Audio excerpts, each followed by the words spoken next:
It's our second day exploring the incredible Angkor Archaeological Park. We already have seen some of the most famous sites here, including the world's largest religious monument of Angkor Wat, as well as Bayon, Baphun, Thap Rom, and Banteg Day. If you haven't already, we encourage you to watch the first video. The link will be in the description below.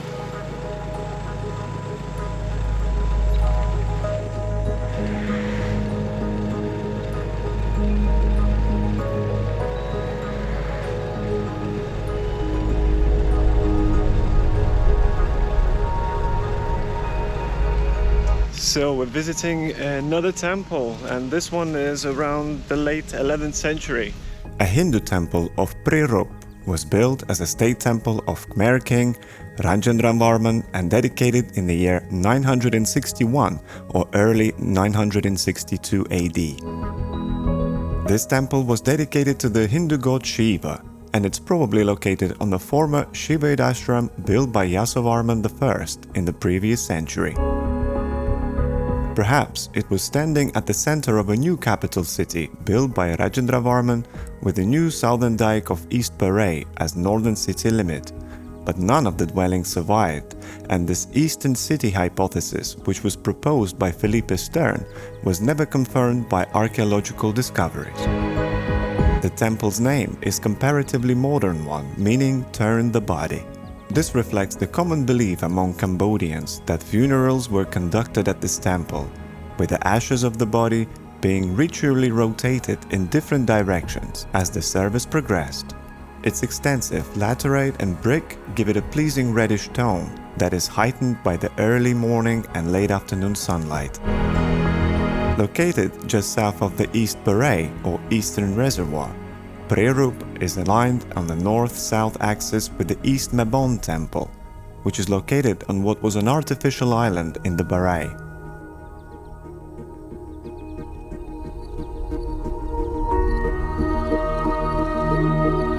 Built in the 10th century, the East Mabon Temple was also a creation of the reign of Rajendra Varman. It was dedicated to the Hindu god Shiva and honors the parents of the king. Built in a general style of Prerup, the East Mabon was dedicated in the year 953 AD. Its location reflects Khmer architects' concern with orientation and cardinal directions. The temple was built on the north-south axis with Rajendra Varman State Temple of Prerup, located about 1,200 meters to the south just outside the Baray. It has two enclosing walls and three tiers. At the top is a central tower on a square platform, surrounded by four smaller towers at the platform's corners. Visitors looking out from the upper level today are left to imagine the vast expanses of water that formerly surrounded the temple, and four landing stages at the base give it a reminder that the temple was once reached by boat.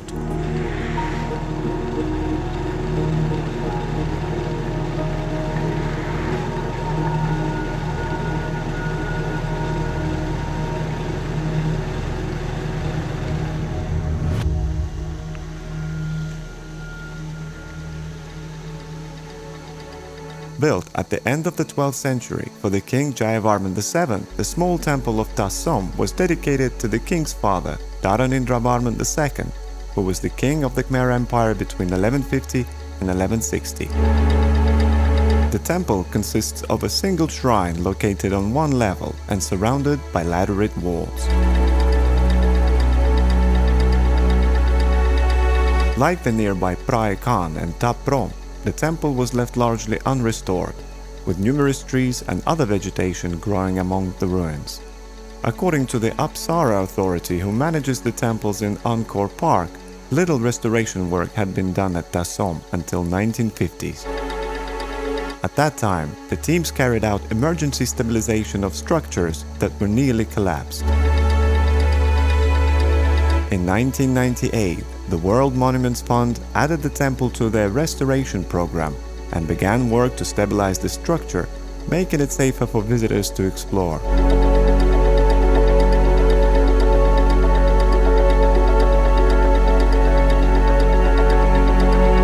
In 2007, authorities have conducted clearing, which allowed the temple to be accessed from all four sides. Many sandstone blocks were also repaired, and this allowed the reconstruction of the north-central fronton of the North Gapura.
So we're visiting a temple which used to be like a sanatorium where people would come and heal, and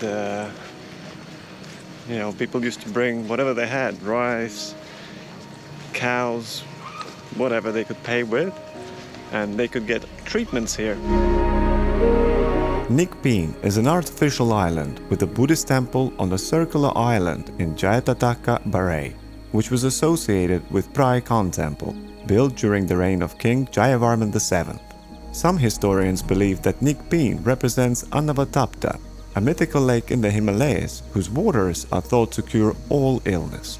The name is derived from the sculptures of snakes or nagas running around the base of the temple structure. They are the Nanda and Upananda, two nagas traditionally associated with the lake Anavatapta.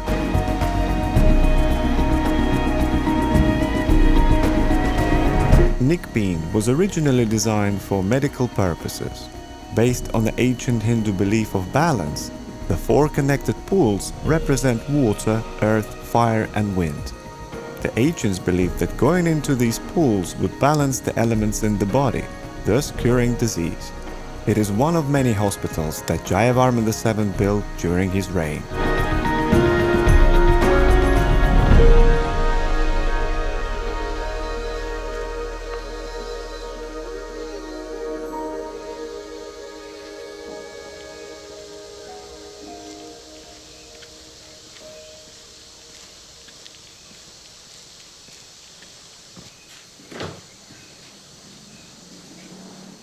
Another temple. This one is a Buddhist temple, and as far as I remember, I think this is where they come to cremate people when they die, and they put the ashes in the stupa. The temple of Phra Khan was built in the 12th century for the King Jayavarman VII to honor his father. It is located northeast of Angkor Thom and just west of Jayatataka Baray, with which it was associated. It was the center of a substantial organization, with almost 100,000 officials and servants. The temple is flat in design, with a basic plan of successive rectangular galleries around the Buddhist sanctuary, accompanied by Hindu satellite temples and numerous later additions. Like the nearby Taprom, Phra Khan has been left largely unrestored, with numerous trees and other vegetation growing among the ruins.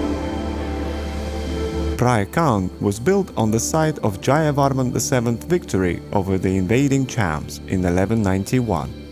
The temple's foundation stela has provided considerable information about the history and administration of the site. The main image of the Bodhisattva Avalokitesvara in the form of the king's father was dedicated in 1191. The king's mother had earlier been commemorated in the same way at Taprom. The site combined the roles of a city, temple and a Buddhist university. There were over 97,000 attendants and servants, including 1,000 dancers and 1,000 teachers.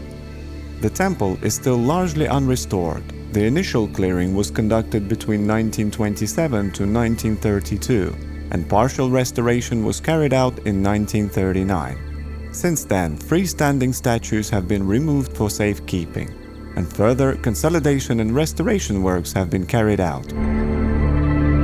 The conservators have attempted to balance restoration and maintenance of the condition in which the temple was discovered. One of them, Maurice Glaise, wrote that the temple was previously overrun with vegetation and quite ruined, presenting only chaos. Since 1991, the site has been maintained by the World Monuments Fund, and it has continued the cautious approach to restoration, believing that to go further would involve too much guesswork, and prefers to respect the ruined nature of the temple. One of its former employees has said that we're basically running a glorified maintenance program, and we are not prepared to falsify history. It has therefore limited itself primarily to stabilization work of the fourth eastern Gapura, the House of Fire, and the Hall of Dancers.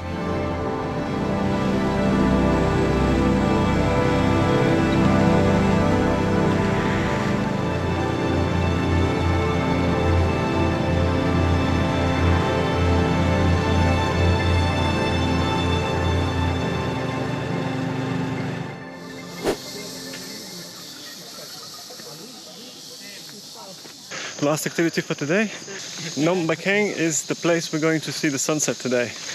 We're pretty tired, having visited, this is the 6th temple now. Yeah, let's check it out.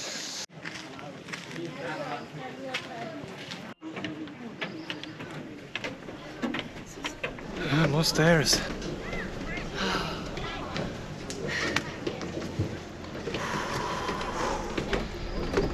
I am completely wet. Me too.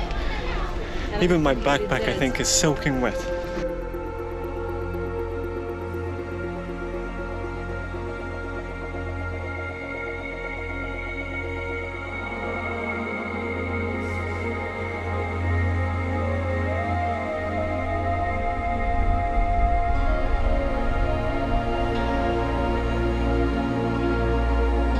Phnom Bakheng is a Hindu and a Buddhist temple in the form of a temple mountain dedicated to god Shiva.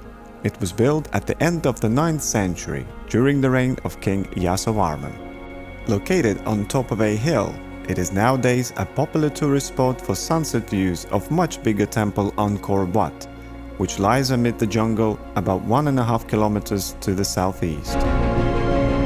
The large number of visitors makes Phnom Bakheng one of the most threatened monuments of Angkor. Since 2004, World Monuments Fund has been working to conserve the temple in partnership with Apsara.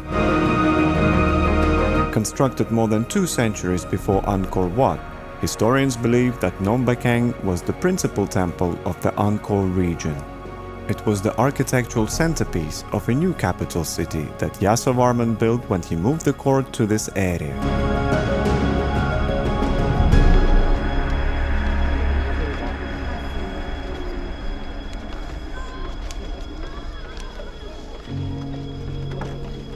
Well, that was a bit underwhelming sunset. After the amazing sunrise. But hey, you can't have it perfect every time, so I'm sure we will see numerous sunsets and sunrises during our trip, so we'll count that one out. Yeah, it was still great though. Great experience to do, so highly recommend to come.